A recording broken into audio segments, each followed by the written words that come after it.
Yogesh technical को subscribe करें और बेल आइकन को प्रेस करें यूजफुल वीडियो देखने के लिए।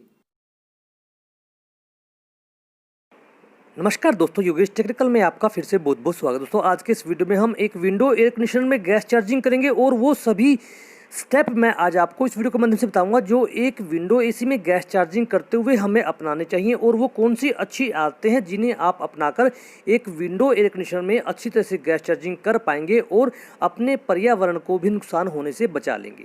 तो दोस्तों अभी आप जो सामने देख रहे हैं यह एक विंडो एयर कंडीशनर है, ओरिजिनल कंपनी का है और जो यह कंप्रेसर है दोस्तों यह रेसिप्रोकेटिंग टाइप कंप्रेसर है। लगभग आज जो एयर कंडीशनर आते हैं उनमें रोटी टाइप कंप्रेसर ज़्यादा आते हैं, लेकिन जो यह कंप्रेसर है ये रेसिप्रोकेटिंग टाइप है जिसके अंदर एक पिस्टन होता है। दोस्तों सबसे पहले हम इसकी जो सभी फॉल्ट फाइंडिंग है वो कर लेंगे, यानी कि अगर इसमें गैस लीकेज है तो हम नाइट्रोजन का प्रेशर डालकर उस लीकेज को चेक कर लेंगे। उसके बाद अगर हमें कंप्रेसर रिप्लेस करना है तो हम पुराने कंप्रेसर को उतारकर नया कंप्रेसर रख देंगे। हमने इसमें कंप्रेसर को रिप्लेस किया है, हमने पुराने कंप्रेसर को उतार दिया है और नया कंप्रेसर इस एयर कंडीशनर में इंस्टॉल कर दिया है। अब हम ब्रेजिंग प्रोसेस अपना रहे हैं, यानी कि जो सबसे हमारा पहला प्रोसेस होता है वो ब्रेजिंग का होता है। एक अच्छी ब्रेजिंग करने के लिए आपके पास एक अच्छी ब्रेजिंग टॉर्च, ब्रेजिंग किट और एक अच्छी ब्रेजिंग रोड होनी चाहिए जिससे आप एक अच्छी ब्रेजिंग कर पाएंगे। क्योंकि दोस्तों अगर आपकी ब्रेजिंग अच्छी नहीं होगी तो आपकी लीकेज होने की संभावनाएं 80% बढ़ जाती हैं, इसलिए यह प्रक्रिया आपको बड़े ही ध्यान से करनी होगी। इसके लिए आपको एक अच्छे फर्श का इस्तेमाल भी करना पड़ सकता है। दोस्तों ब्रेजिंग हमारी हो चुकी है, अब हम दूसरे स्टेप पर आते हैं। अब हमने इसकी जो ब्रेजिंग हमने की है उसको लीक टेस्ट करने के लिए, यानी पूरे सिस्टम को लीक टेस्ट करने के लिए हमें नाइट्रोजन का प्रेशर डाला है। शुरू में हमने 60 के लगभग नाइट्रोजन का प्रेशर डाला है, क्योंकि दोस्तों हम इससे पहले कंफर्म कर चुके हैं कि हमारे सिस्टम में कोई अन्य लीक नहीं है। सिर्फ हम अभी जो हमने ब्रेजिंग की है उन ब्रेजिंग के टाँकों को लीकेज चेक करने के लिए हमने इसलिए इसमें ज़्यादा प्रेशर नहीं डाला है। दोस्तों इसके लिए सबसे उत्तम विधि जो होती है वो झाग ही होती है। इस प्रक्रिया से आप माइनर लीकेज को भी आसानी से ढूंढ लेंगे, लेकिन वो डिपेंड करता है कि आपने जो झाग इस्तेमाल की है वो कैसी है। ज़्यादा गाढ़ी अगर आप झाग इस्तेमाल करेंगे तो माइनर लीकेज कई बार नहीं मिल पाती, इसलिए झाग जो आप इस्तेमाल करें वो बारीक करें, यानी कि अगर माइनर लीकेज को ढूंढना है तो बारीक झाग ही इस्तेमाल करें। और सभी उन ब्रेजिंग पॉइंटों को चेक कीजिए जो आपने ब्रेज की हैं, वह इससे अन्य जो पॉइंट हैं ब्रेजिंग किए हुए उनको भी आप चेक कीजिए, क्योंकि हमने प्रेशर डाला है और इसमें कोई भी ऐसी बात नहीं है कि हम सिर्फ उन्हीं टाँकों को ब्रेजिंग के चेक करें जो हमने ब्रेज किए, आप उनसे अलग भी चेक कर सकते हैं। दोस्तों हमारा लीक टेस्टिंग का प्रोसेस पूरा हो चुका है। अब हम हमारे सिस्टम को वैक्यूमाइज करेंगे। दोस्तों इसके लिए आपके पास एक अच्छा वैक्यूम पंप होना चाहिए और जिसकी तेल की क्वालिटी भी अच्छी होनी चाहिए। अगर आपका तेल पीला, दूधिया या ब्लैक रंग का हो गया तो आपको तेल को बदल लेना चाहिए, क्योंकि आप यह जान लीजिए दोस्तों कि अच्छे वैक्यूम के लिए आपके वैक्यूम पंप में तेल भी अच्छा होना चाहिए, क्योंकि वही मॉइस्चर को अपने अंदर खींचता है। और अगर आपका वैक्यूम तेल अच्छा नहीं होगा तो आपका वैक्यूम इतना अच्छा नहीं हो पाएगा और आपने जो सारी अच्छी आदतें अपनाई हैं एक सिस्टम पर, ब्रेजिंग, लीकेज टेस्टिंग, वो सब निष्फल हो जाएंगी। इसलिए आप वैक्यूम पंप के ऑयल को टाइम टाइम पर बदलिए। उसके लिए आप स्पेशल वैक्यूम पंप ऑयल भी आता है, उसे यूज़ कर सकते हैं। अगर आपके पास वो उपलब्ध नहीं हो पा रहा तो दोस्त आप RX-34A में जो पॉलिस्टर ऑयल इस्तेमाल होता है वो आप डाल सकते हैं वैक्यूम पंप में, लेकिन कोशिश कीजिए कि आप स्पेशल वैक्यूम पंप के लिए इस्तेमाल होने वाला ही वैक्यूम तेल डालिए। दोस्तों अगर आप ये सारी प्रक्रियाएं जानते हैं तो आप वीडियो को स्किप कर दीजिए, बेशक इसमें कोई शक नहीं है। हाँ, जो लर्नर हैं, जो मेरे दोस्त नए टेक्नीशियंस हैं, वो वीडियो को ध्यान से देखते रहिएगा, आपको कुछ ना कुछ काम की बातें अवश्य इसमें मिलेंगी। तो दोस्तों अब हम वैक्यूम की प्रक्रिया करने से पहले इसके सभी तमाम जो कनेक्शन हैं जो हमने किए हैं, यानी कि हमने इसके अंदर नया कंप्रेसर लगाया है, इसके लिए हमने इसके कनेक्शनों को खोला होगा, तो आप वो सभी कंप्रेसर के जो कनेक्शन हैं उन्हें अच्छी तरह से जांच लीजिए। क्योंकि दोस्तों जो हमने रनिंग, स्टार्टिंग और कॉमन लगाते हैं ये आपको बिल्कुल ध्यान से लगाने चाहिए। अगर आपके कनेक्शन ये गलत हो गए तो इससे आपका कंप्रेसर ख़राब होने की संभावनाएँ काफ़ी बढ़ जाती हैं। इसलिए कनेक्शनों को करते हुए सदा आप रनिंग, स्टार्टिंग और कॉमन की वायरिंग को ध्यान से देखिए, उनका एक फ़ोटो खींच लीजिए या फिर आप वीडियो रिकॉर्डिंग कर लीजिए, ये आपको ध्यान में रखना है। अगर आपके कनेक्शन गलत हो गए तो आपकी सारी मेहनत बेकार चली जाएगी और आपको आर्थिक नुकसान भी हो जाएगा। दूसरी बात, जब हम गैस चार्जिंग करेंगे तो दोस्तों आपके जो कवर हैं हमारे इसके हीट एक्सचेंजर के, कूलिंग कोयल के या हीटिंग कोयल के जो ऊपर वाले कवर हैं विंडो एसी के, वो आपको लगा देने चाहिए। नहीं तो आपकी हीट एक्सचेंज नहीं हो पाएगी और आपको जो गैस चार्जिंग करते हुए डाटा आपको एनालिसिस करना है वो आप नहीं कर पाएंगे।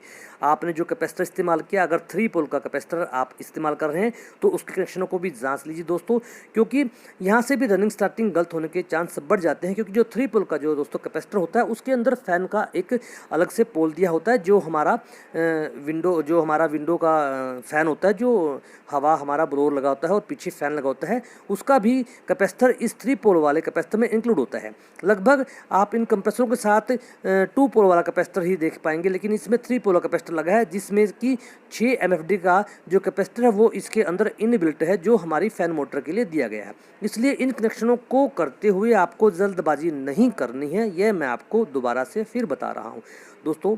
जब हम नया काम सीखते हैं तो हमारी जो एक्साइटमेंट है वो बढ़ जाती है, इसलिए ऐसा काम मत कीजिए कि एक्साइटमेंट में आप कनेक्शनों को गलत कर बैठें और हमें आर्थिक नुकसान हो जाए। अब हम आते हैं हमारे वैक्यूम वाले चैप्टर पर। दोस्तों वैक्यूम के लिए मैंने आपको फिर बताया है, एक अच्छा वैक्यूम पंप प्रोफेशनल ही इस्तेमाल करें, कंप्रेसर के द्वारा बनाए हुए वैक्यूम पंप का इस्तेमाल ना करें, ना तो आपका वैक्यूम अच्छा हो पाएगा, क्योंकि दोस्तों इससे पर्यावरण को भी नुकसान होगा।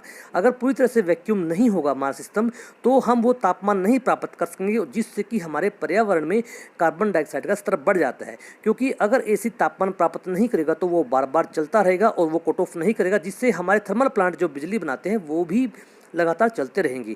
इसलिए आप अच्छी प्रैक्टिस करें जिससे कि तापमान जो हमें प्राप्त करना है एक एयर कंडीशनर के द्वारा वो हमें जल्दी से प्राप्त हो जाए और हमारा कंप्रेसर ऑफ हो जाए, जिससे कि जो बिजली हमारा एयर कंडीशनर कंज्यूम कर रहा है वो ज़्यादा कंज्यूम ना हो, क्योंकि इससे कस्टमर का भी नुकसान होता है। इसलिए कोशिश कीजिए कि अच्छे वैक्यूम पंप के द्वारा ही वैक्यूम को करवाएं। और दोस्तों मैं आपको फिर बता देता हूँ, आप डबल स्टेज वैक्यूम पंप का इस्तेमाल कीजिए और आप वैक्यूम करते हुए नाइट्रोजन से फ्लैशिंग अवश्य करवाएं। जो भी आप लीक रेस्टिंग करते हैं, फ्लैशिंग करते हैं, वो नाइट्रोजन से ही कराएं। आप उस कंप्रेसर के द्वारा ये कार्य ना लें, नहीं तो आपके कंप्रेसर की जो लाइफ है वो कम हो जाएगी। दोस्तों हमने रेफ्रिजरेंट सिलेंडर को खोल दिया है, थोड़ा आप पर्ज करेंगे ताकि हमारी जो चार्जिंग लाइन में एयर है बाहर वाली वो निकल जाए। क्योंकि जब हम सिस्टम को वैक्यूम करते हैं तो हम उसको बिल्कुल प्योर खाली कर देते हैं, उसके अंदर कुछ भी नहीं रहता। हवा का एक क्या बोलते हैं उसको, एक मान लीजिए एक पॉइंट भी हवा उसके अंदर नहीं रहनी चाहिए, नहीं तो वो कंडेंसिंग नहीं होगी, जिससे हमारे कंप्रेसर को ओवर हीट होने की संभावनाएं बढ़ जाती हैं। दोस्तों गैस अगर आप लिक्विड रूप में छोड़ रहे हैं तो आप कंप्रेसर बंद में ही आप वो गैस छोड़ दीजिए। आपको यह ध्यान रखना है वैक्यूम करने के बाद कभी भी कंप्रेसर को खाली नहीं चलाना, नहीं तो आपका कंप्रेसर खराब हो सकता है और नुकसान भी पहुँच सकता है हमें भी और पूरी मशीन को भी। इसलिए लिक्विड रूप में गैस छोड़ रहे हैं तो कंप्रेसर को चलाने से पहले ही छोड़ दीजिए। आपको आइडिया होगा ही, जैसे कि हमारा एक 22 नंबर का स्टैंड प्रेशर होता है, उसके हिसाब से आप आधा छोड़ दीजिए। जितना कि आपका सिस्टम आसानी से ले रहा है उतना आप लिक्विड रूप में गैस छोड़ दीजिए। और अगर हम गैस को तोल के छोड़ रहे हैं तो दोस्तों आप वेइंग मशीन के द्वारा तोलकर उस गैस की मात्रा को छोड़ सकते हैं। जितना गैस मशीन लेता है तो लेने दीजिए, बाद में जब हम कंप्रेसर को ऑन करेंगे और सिस्टम को चालू करेंगे तो हम आहिस्ता आहिस्ता वेपर रूप में वो गैस छोड़ सकते हैं। आप यह बात ध्यान कर लीजिए दोस्तों, अगर आपकी गैस सिंगल कंपोनेंट है यानी कि जैसे 22 नंबर सिंगल है तो आप उसे वेपर रूप में छोड़ सकते हैं, कोई प्रॉब्लम नहीं। अगर आपकी गैस ब्लाइंड है यानी कि 2 गैसों का मिश्रण है या 3 गैसों का मिश्रण है तो उसके लिए आपको लिक्विड रूप में ही गैस को छोड़ना होगा, यानी कि गैस सिलेंडर को उल्टा करके हमें छोड़ना होगा। दोस्तों हमने एयर कंडीशनर को चला दिया है, अब हमें गैस भरते हुए इन बातों को ध्यान रखना है, उसके एम्पियर को भी ध्यान से देखते रहना है और बैक प्रेशर को भी ध्यान से देखते रहना है। अगर आप बैक प्रेशर के माध्यम से गैस रिफिल कर रहे हैं, नहीं तो सबसे अच्छा जो तरीका होता है वो बाय वेट ही होता है, यानी कि वजन तोलकर। जितना वजन हमारे एयर कंडीशनर पर लिखा हुआ है रेफ्रिजरेंट का, उतने वजन की गैस हम अपने सिस्टम में डाल देंगे और हमें बैक प्रेशर को नहीं देखना है दोस्तों। क्योंकि अगर आपका सिस्टम पूरी तरह से फ्लैशिंग हुआ है, अच्छी तरह से वैक्यूम वाइज हुआ है, सभी आपने जो प्रक्रियाएं हैं जो होनी चाहिए वो सभी अच्छी तरीके से हुए, तो आपका बैक प्रेशर बिल्कुल एक्यूरेट आएगा बाहर के मौसम के अनुसार। क्योंकि बाहर का मौसम के अनुसार ही हमारा जो बैक प्रेशर है वो रिएक्ट करता है। अगर बाहर ज़्यादा गर्मी है तो बैक प्रेशर आपको बढ़ा हुआ भी मिल सकता है, अगर ज़्यादा बाहर ठंड है या मौसम नॉर्मल है तो आपको बैक प्रेशर कम भी मिल सकता है, क्योंकि हम सोचते हैं कि एक 22 नंबर का बैक प्रेशर एयर कंडीशनर के अंदर हमें 65 या 70 रखना है। तो कई बार क्या होता है, अगर बाहर मौसम में गर्मी ज़्यादा है या ठंड है तो बैक प्रेशर कम या ज़्यादा हो सकता है। इसलिए गैस को तोलकर भरें तो आप इस समस्या से छुटकारा पा जाएंगे। आपको बैक प्रेशर की तरफ देखने की कोई ज़रूरत नहीं है। तो दोस्तों, प्रक्रिया चालू है गैस चार्जिंग करने की। मैं आपको फिर बता देता हूं कि दोस्तों, जो हमारे हीट एक्सचेंजर है उनके ऊपर जो कवर है वो लगे होने चाहिए, क्योंकि हम ओपन में गैस को भर रहे हैं और थोड़ा वेरिएशन आ सकता है बैक प्रेशर में, कम या ज़्यादा हो सकता है। क्योंकि दोस्तों, एयर कंडीशनर का काम होता है किसी बंद कमरे में हमारी जो कूलिंग इफेक्ट है उसको पैदा करना, लेकिन अभी हम इसको ओपन में कर रहे हैं तो बैक प्रेशर में थोड़ा डिफरेंस आ सकता है। इसलिए आपको तोलकर गैस भरेंगे तो आप अच्छा रहेगा। दोस्तों, बैक प्रेशर आप देख लीजिए लगभग 55 से के आसपास है। और जो हमारा तापमान है बाहर हीटिंग कोयल का और आगे कूलिंग कोयल का वो सामान्य है।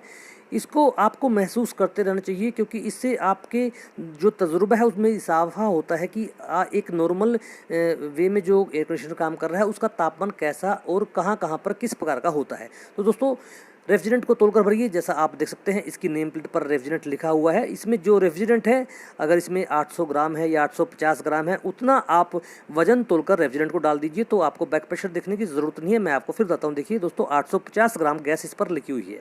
और आपको हर कार्य को बिल्कुल इत्मीनान से करना है, जल्दबाजी नहीं करनी है, एक्साइटमेंट में नहीं जाना है, यह आपको ध्यान रखना। तो दोस्तों, यह थी वो प्रक्रिया जो एक विंडो एयर कंडीशनर में गैस भरते हुए हम अपनाते हैं। अगर आप अच्छी आदतें रखेंगे तो आपको रिस्पॉन्स भी अच्छा मिलेगा दोस्तों, और हमारे पर्यावरण को नुकसान नहीं होगा। जब फाइनली सारा काम हो जाए तो आप इस गैस चार्जिंग वाल्व को बंद कर दीजिए, लेकिन इसके ओरिंग को अवश्य चेक कीजिए क्या इसके अंदर ओरिंग है, क्योंकि लीकेज होने की संभावना यहाँ काफ़ी होती है। इससे हमारे पर्यावरण को डायरेक्ट नुकसान होगा। तो दोस्तों, आशा करता हूँ कि वीडियो अच्छा लगा होगा, और वीडियो को आप लाइक और शेयर कीजिए, चैनल को सब्सक्राइब करना भी मत भूलिएगा दोस्तों। और मैं आपको विशेष तौर पर एक बात बता देता हूं कि अगर आप मुझे ज्वाइन करेंगे तो मैं आपको सीधे फ़ोन पर भी आपके सभी प्रश्नों के उत्तर दे पाऊंगा आसानी से। तो दोस्तों, वीडियो के लिए धन्यवाद।